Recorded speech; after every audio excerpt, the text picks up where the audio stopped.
Hi, everyone. This is the last look-see of 2025. It's the Christmas season. Actually, it's a wonderful season, and I feel like a kid at the circus.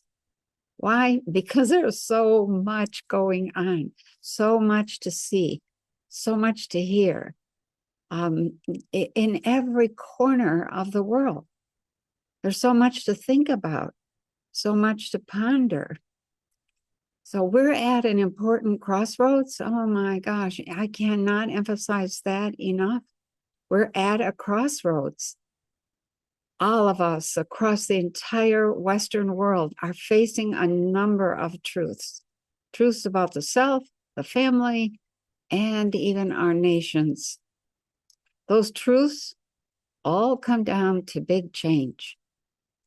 So let's begin. I started by asking for a keyword for this month, and immediately I got the word rally. This word is mostly used to convey an attempt to regroup, rebrand, or maybe rejuvenate something. My immediate thought was, are we being encouraged to take some kind of rallying action? If so, would that be physical or mental? Maybe emotional or spiritual action? Is this keyword a hint that we're getting discouraged or tired of this whole situation and we need to rally our energy in order to move through this unconventional war that we're in? It's a war of narratives and sneak attacks and all kinds of stuff. So we have threats to our Constitution. We're dealing with massive changes in our society and this constant looming threat of financial difficulty. To rally means to make a new effort or to come together in order to make it through a situation. Are we becoming too scattered? Too scattered to keep a focus on where we're going? Do we need to refocus? Are we getting too depressed? We can't believe anymore that we can reach a good outcome. A physical rally could be anything from a public political gathering to an effort to rebuild personal health or personal relationships. A mental rally could be the need to keep up with the truth of what is really happening and not get off track in our thinking. An emotional rally might indicate the need for a day or a week or even a month of quiet peace.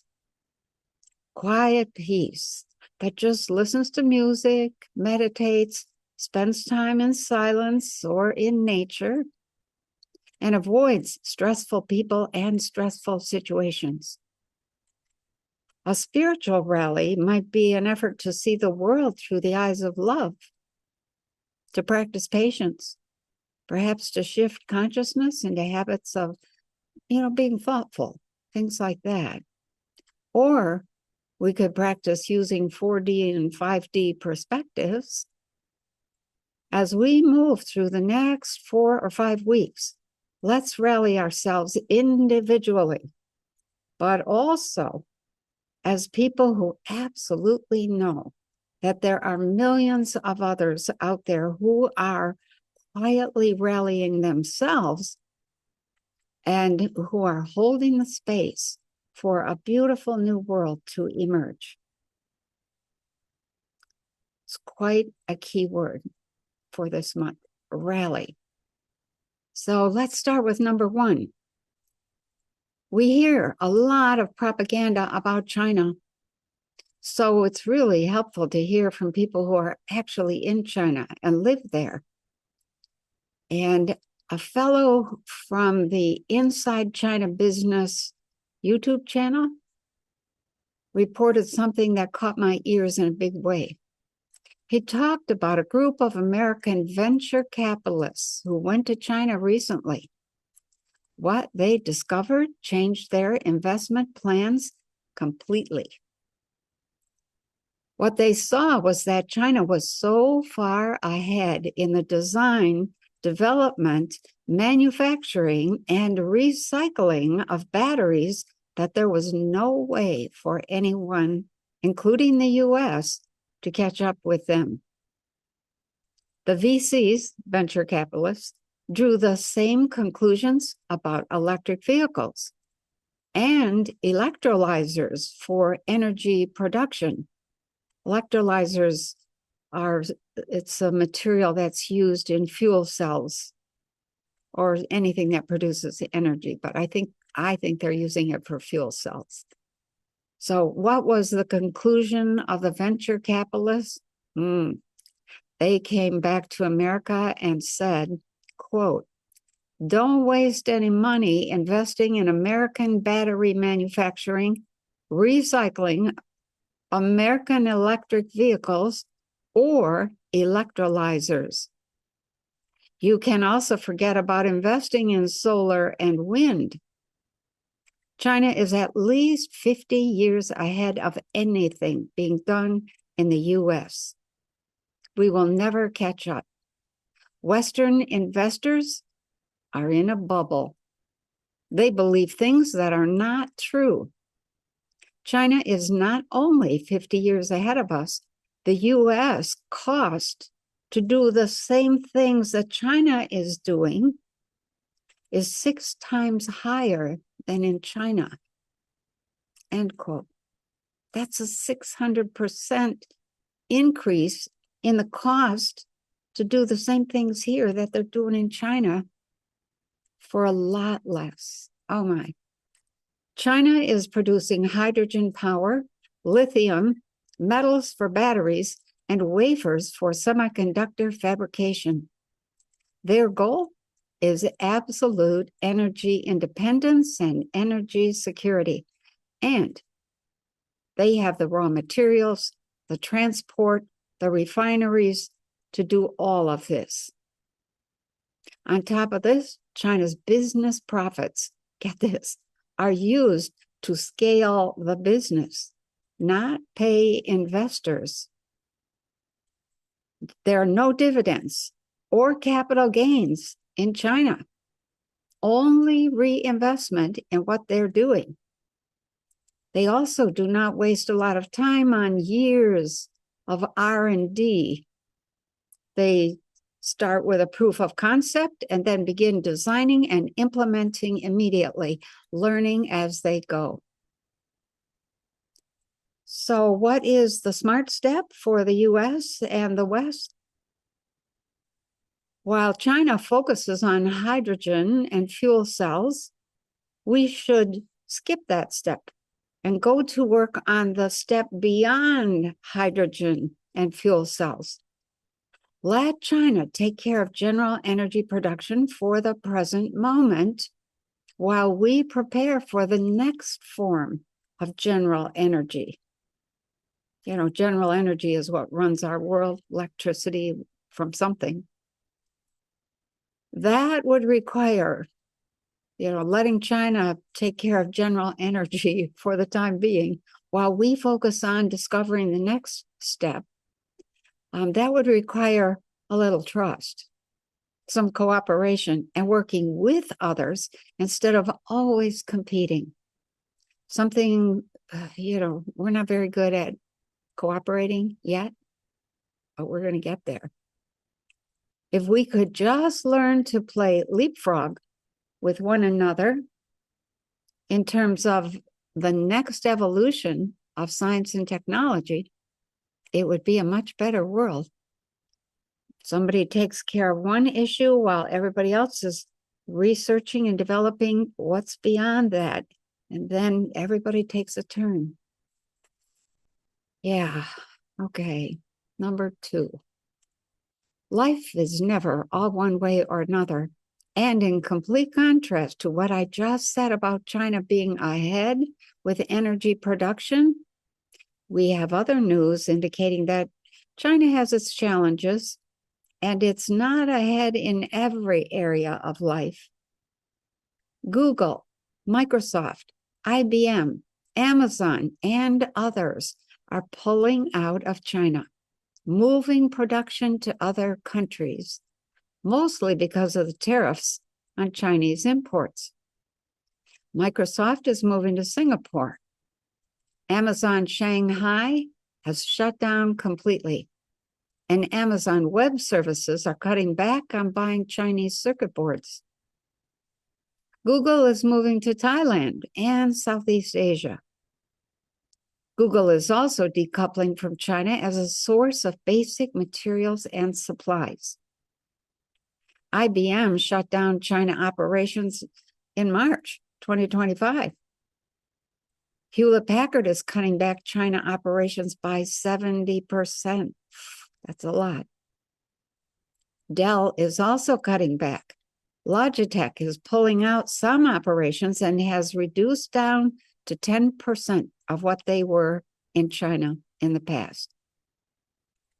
And 1/3 of other big companies such as ByteDance, Jihan, Binance, they're either leaving outright or reducing operations drastically. These moves are being made because of the tariffs put on Chinese imports, tariffs needed because free trade is a disaster for every country. We should probably talk about that at some point in the future. However, implementing tariffs after such a long period of free trade creates a lot of disruption in the corporate world for countries as well as people and supply chains. So let's hope that these moves to all these new locations goes well, and that the building of new facilities in new places, building can be a long, hairy process. Let's hope it goes smoothly and that prices are kept reasonable. Number 3. Martin Armstrong has said that insiders are preparing for big events in the financial world over the next few months. Any kind of big financial reset is going to freak out the people who make their living by investing, trading currencies, and using money to make money. It will certainly be inconvenient for the ordinary folk, but let's not make it any worse than it needs to be. I think it's important to keep in mind that it is the U.S. corporation and the Federal Reserve that are being taken down. And that's a good thing because they don't produce anything except debt. Since when does buying and selling debt make any sense? Who in their right mind wants more debt? I know all the arguments that follow such a question, but stupidity cannot be used to explain stupidity. Says Armstrong, quote, "When you can't sell the debt, you go bankrupt. It's not sustainable. And you can't issue debt every year with no intention of paying it off." End quote. So don't panic if you wake up one day and the banks are closed or not working. Keep calm and allow some time for the new system to come online. It goes without saying that you should have just a little cash stashed at home to tide you over, just in case. Number 4. The globalists plan to build Ukraine as a new, fabulously modern land of power, beauty, and control is less and less likely to happen. Trump, Putin, and Xi, as well as Iran, Turkey, and several African nations, are working to break the globalist grip before the globalists are able to counter them. Trump is using tariffs to do so because tariffs cut income for globalist corporations when prices go up and people stop buying. Tariffs also cause serious relocation expenses for these corporations at exactly the time that income drops because people aren't buying. Putin is refusing to deal with liars and those who have betrayed him in the past. He's willing to make peace, but only on his terms. No terms, no peace. Xi is allowing China to slow down and sink to dangerous financial levels while trying to quiet a population that is only now, after 50 years, reacting to the massive moves everyone made from rural to city living. And now they're not sure that the move was a good one. Together, the three, Trump, Putin, and Xi, are working in a very loose but coordinated way to expose Israel as the globalist stronghold in hopes of bringing it down without destroying the rest of the world. They know that their efforts to disconnect from the globalist agenda leaves each of them temporarily in danger of chaos and collapse due to the reversal of all earlier assumptions, security arrangements, and financial policies.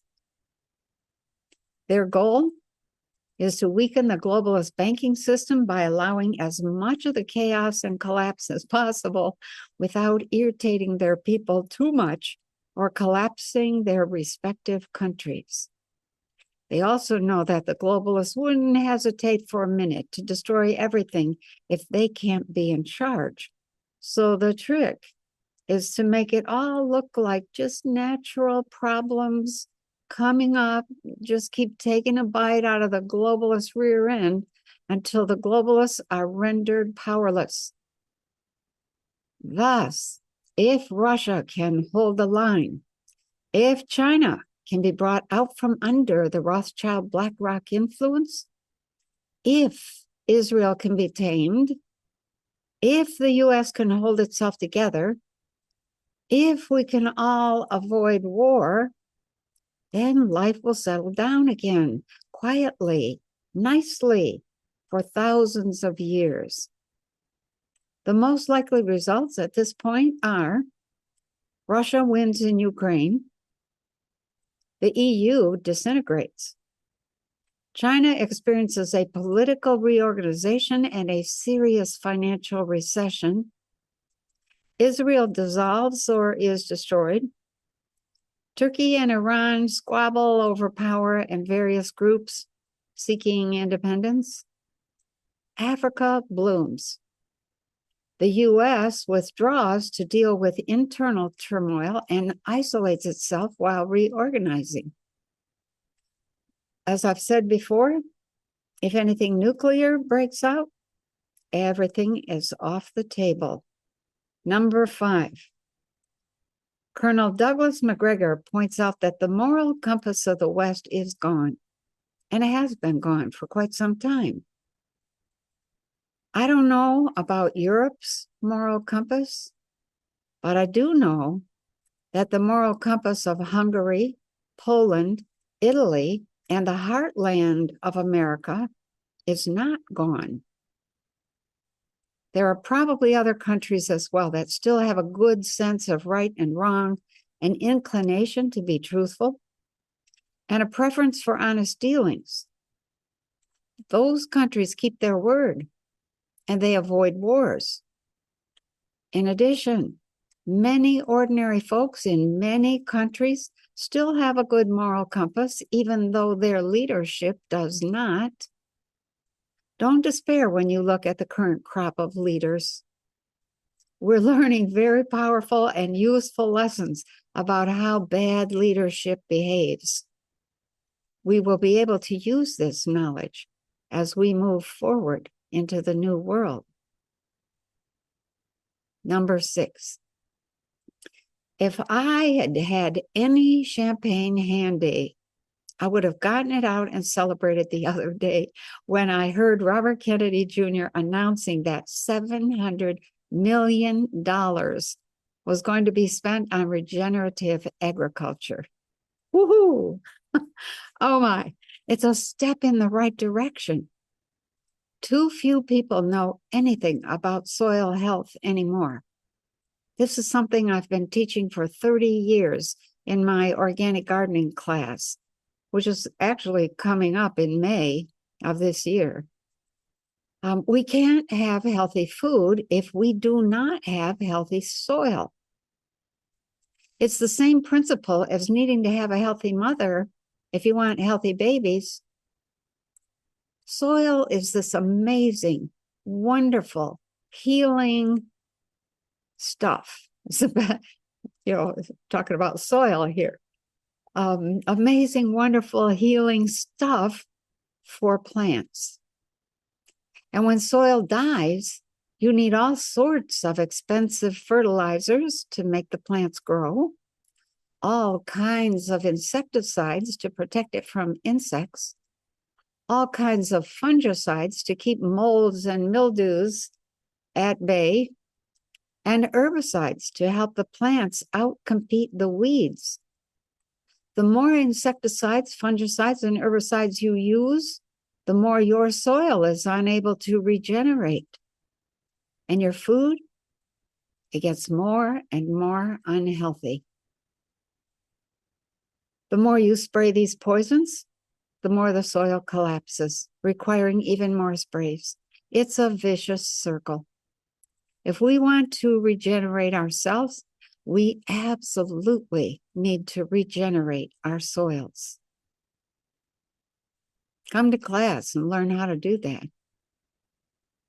Number 7. Staying on the subject of food, have you seen the YouTube video? It's on YouTube, by James, Jaymez. I think it's from his series called This is Getting Out of Control. Quote, "This is Getting Out of Control." That's a series in which he first shows a brief TikTok of a woman loudly proclaiming, "Don't eat the chicken. Don't eat the chicken." And then he spends another 10 minutes showing people who are discovering that the food they bought is not really food. He also discovers that a lot of the food from Aldi has a little tiny sentence printed on the box, the bag, or the can saying, "Contains bioengineered food" or bioengineered ingredients. Yeah. So not very many people are aware of this, but when you put something in you like bioengineered food, you are altering your frequencies and therefore your entire body-mind system and its consciousness, because both body and consciousness are frequency. Watch that video. You'll be shocked. Number 8. When tuning in lately to the elites and the globalists, I thought they seemed to be freaking out, as if they can't believe their carefully crafted plan is not going to work. Investigations into money laundering in Ukraine are possibly the cause of at least some of their freak out. Amounts of $100 million and $50 to $100 billion have somehow just not made it to their intended destination. And according to Alex Craner, the elites were planning a big false flag to distract from what the investigators were finding. Evidently, Donald Trump found out about the false flag and told them point blank, "Don't you dare." As I write this, a gunman is running around shooting people at Brown University in Rhode Island. I wonder if the globalists have resorted to their old tactics of using attacks on our children as distractions. When is that kind of crap going to stop? Number 9. The widespread fraud in Minnesota, which was ignored and thus facilitated by Governor Tim Walz, is now being uncovered. It looks like the fraud was perpetrated by Somali immigrants who bilked the government of billions of dollars. Some of the fraud was based on the scam of claiming they were feeding thousands of hungry people. Another scam was that they were taking care of children in daycare centers. Yet another was issuing fraudulent visas to more and more immigrants. 50% of the visas issued by Minnesota are fraudulent. Over $1 billion meant to help people during the COVID era ended up in Somalia in the hands of a Somalian terror group called Al-Shabaab. How many other states have been doing similar things? The scale here is shocking. And this has really driven home the fact that we American taxpayers have been paying for everything in every Tom, Dick, and Harry scheme that scammers can imagine. No wonder America is crumbling. Everyone in power seems to be on a take. Those of us who love our work and would like to do things right are being sucked dry. Wake up, people. Number 10. I listened to 3 videos lately, and each one was strangely unnerving. Each one struck me as something created using AI or perhaps deep fake technology. The first video was Jeffrey Sachs. The second video was Avi Loeb. The third was Colonel Douglas McGregor. These videos were very well done, but something about each one left me feeling that something is not right. In the Jeff Sachs video, it was a very slight mispronunciation of a word that was common and should not have been a cause for mispronunciation. When I noticed this, I began paying closer attention. Then I noticed that I was waiting for him to stop for a longer breath here and there, but he didn't. The cadence of his speech was slightly off, ever so slightly off. It was too steady, too even, with not enough time between sentences to allow for absorption of the idea presented. And that's something that all good speakers do. There were no human gestures or pauses or stumbles or moments of emphasis and no clarifying comments. He sat straight up, looked straight into the camera, and sounded just like I would expect Jeffrey Sachs to look and sound. But I kept watching and thinking there was something very subtly unnatural about him. There was perfect synchronization of his words and the motion of his lips in forming those words, but that was not enough to counter the feeling that something was not right. A day or two later, I noticed the same thing about Avi Loeb. Avi has an accent, so I overlooked his pronunciation of a couple of words, but then there was a moment when he didn't stop at the end of a sentence and ran the 2 sentences together. The rhythm of the sentences was also off, with unnatural pauses in a few places and no pause where it would have made sense to have one.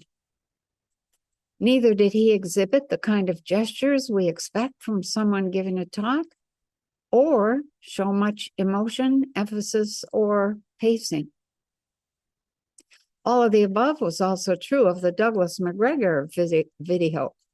In each case, they started their talk and then seemed to sort of just ram their way through. Not too fast, not too slow, but too steady and without variation. Like Jeff Sachs and Avi Loeb, I kept wanting McGregor to slow down or speed up a little here and there, or come up for air or something, because something wasn't right, especially the way he was using his eyes. They kept sliding off back and forth, I wondered if he had been too busy to actually record a video and had paid someone to make that video using deepfake technology to recreate him and his words for a good purpose. All this bothered me greatly because we have so much corruption going on, so many lies, so many fakes and pretenders. And these three men are men that we have been listening to, trusting their words and their intentions. Have they retired and maybe sold their image and thoughts to someone producing videos that can still influence us without the men actually having to do the work of showing up? Not good. Number 11. Did you see the announcement by the Transportation Security Administration? That's the TSA. That if you do not have a real ID, capital R, capital E, capital A, capital L, a real ID, you will have to pay a fee of $45 to travel domestically as of February 1st, 2026. Once you pay your $45 fee, it will be good for only 10 days. So if you go somewhere for longer than 10 days, you have to pay the $45 fee again to get home. You will also have to go through a process of identity verification before you can even get in the security line to board the plane. When I went to Canada in March of this year, and I did not have anything other than my Michigan driver's license with me, the identity verification process took 2 hours, several interviews, lots and lots of questions had to be answered before I was allowed in. So if you go to the airport and you don't have a real ID, be prepared to miss your flight because you got stuck in the process of trying to prove you are who you say you are. Number 12. I didn't know whether to laugh and celebrate or cry when the FDA, Food and Drug Administration, announced, believe it or not, that the new Pfizer mRNA influenza vaccine failed in clinical trials among seniors. Imagine that. People aged 65 and older had the same number of flu cases among those vaccinated as those who were not vaccinated. In fact, over 68% of the seniors vaccinated reported adverse reactions within 7 days of the new vaccine, whereas only 25% had adverse reactions to the already existing vaccine. Overall, flu vaccine effectiveness since 2009 has only been 19% to a max of 60% effective. Heavy metals are used in all vaccinations for the same reason they are used in agricultural insecticides, fungicides, and herbicides. They keep the volatile chemical that makes up the vaccine or the insecticide stable long enough to get it in your arm or on the field. The result is the same, whether we're talking about soils or bodies.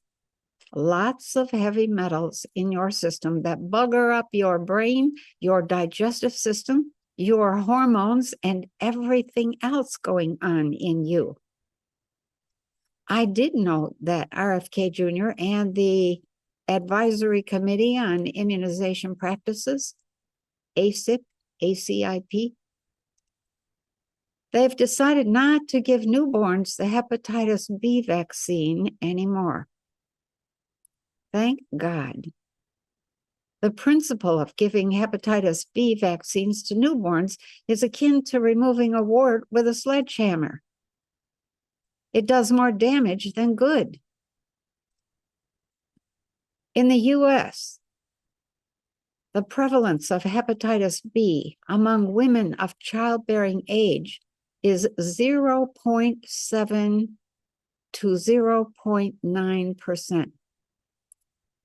That's not even 1%.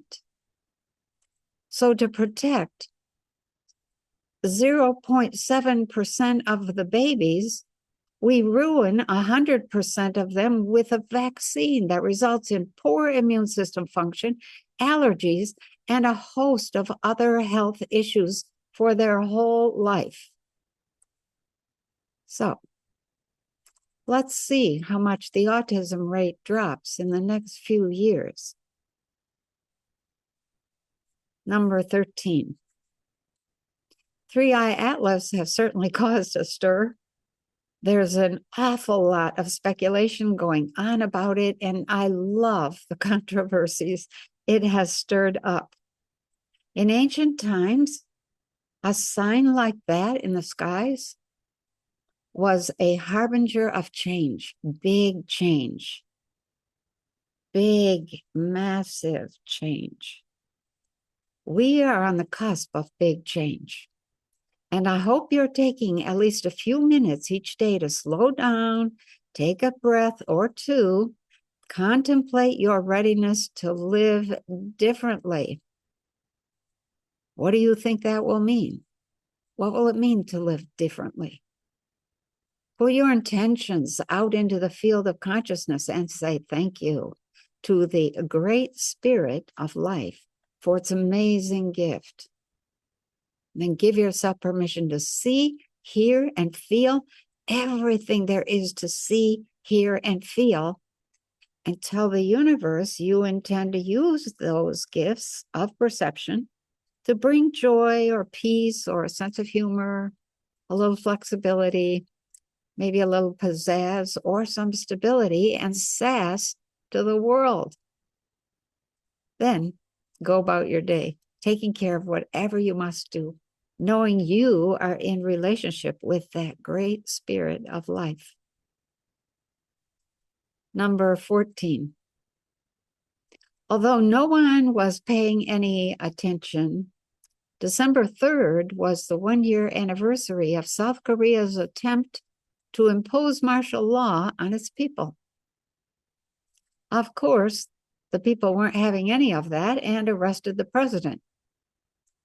As I was reading the Reuters article expressing outrage and the attempt, how dare anyone attempt to destroy democracy and constitutional order, I was transported back in time to when I was only 10 or 11 years old.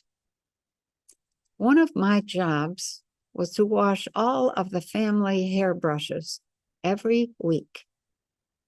As I listened absentmindedly to the only radio station we could get back then, I filled the bathroom sink in preparation for soaking the hairbrushes. Clean hairbrushes were something that my mother insisted on because she and her siblings, there were 14 of them, had gotten head lice when they were children. The fix for head lice was to wash your hair in kerosene for a week or two and keep your hairbrush absolutely clean. My mother would never say much about the kerosene hair wash experiences except that they were awful. But it was clear she did not want to experience that again, and she didn't want to subject us to such a procedure either. Anyway, the voice on the radio was talking about U.S. efforts to help people in some remote location understand their need to embrace democracy. They would get all kinds of money for education and medicine, loans to build this or that institution, and all they had to do was let go of subsistence living and move into modern times. It struck me way back then that some kind of power game was going on. I also remember feeling that subsistence living was something shameful, something embarrassing or difficult that caused suffering. something that made you low class and less than you should be. 30 years would go by before I recognized that I had grown up with one foot in the world of subsistence living. And it was the one thing we should never have let go of, because that way of life nurtured both security and self-sufficiency. And that is what the indigenous people were being bribed to give up: their security and their self-sufficiency. And we might add, their self-determination. The truth is that when you are secure and self-sufficient, you don't put up with being told what to think or do. Subsistence, listen to that word, subsistence living, brought freedom and independence. But the word subsistence was specifically chosen to convey something akin to subhuman existence. All of that shame, embarrassment, all of that difficult work could be magically changed just by adopting democracy. The word democracy is still being thrown in people's faces decades, even years later, as if democracy were the key to heaven. The truth about democracy can be shortened to one sentence. Democracy is better than having a single dictator, but it's still only mob rule, which means having many dictators. Whatever the mob wants becomes law. The sad thing about democracy is that over time, it always degenerates into corruption and rule by a different kind of mob, such as the mafia or the cartel. We have laws for a reason. They are not just for the purpose of legal entrapment and the collection of fines. Laws are for the benefit of civilization, and they should contain a combination of truth, honesty, fair dealing, common sense, some elegance, some courtesy, and inspiration that moves a population steadily toward a more expansive and resilient spirit. So going back to where we started, why did the president of South Korea declare martial law and end up being arrested? It was because he had been conducting a vigorous propaganda campaign against North Korea, using balloons carried by the wind into North Korean territory. North Korea responded by filling balloons with garbage and excrement, and then sending them to South Korea. The South Korean president then declared martial law and planned to attack the source of the poopy balloons. But the military did not back him up. He was impeached and ousted. There's probably more to this story because that's usually the case. But when I stopped laughing and reflected more seriously, perhaps the martial law was an attempt to protect South Koreans from something much worse than poop-filled balloons dropping from the sky onto their heads. The balloons could have brought strange diseases and a war motivated by revenge.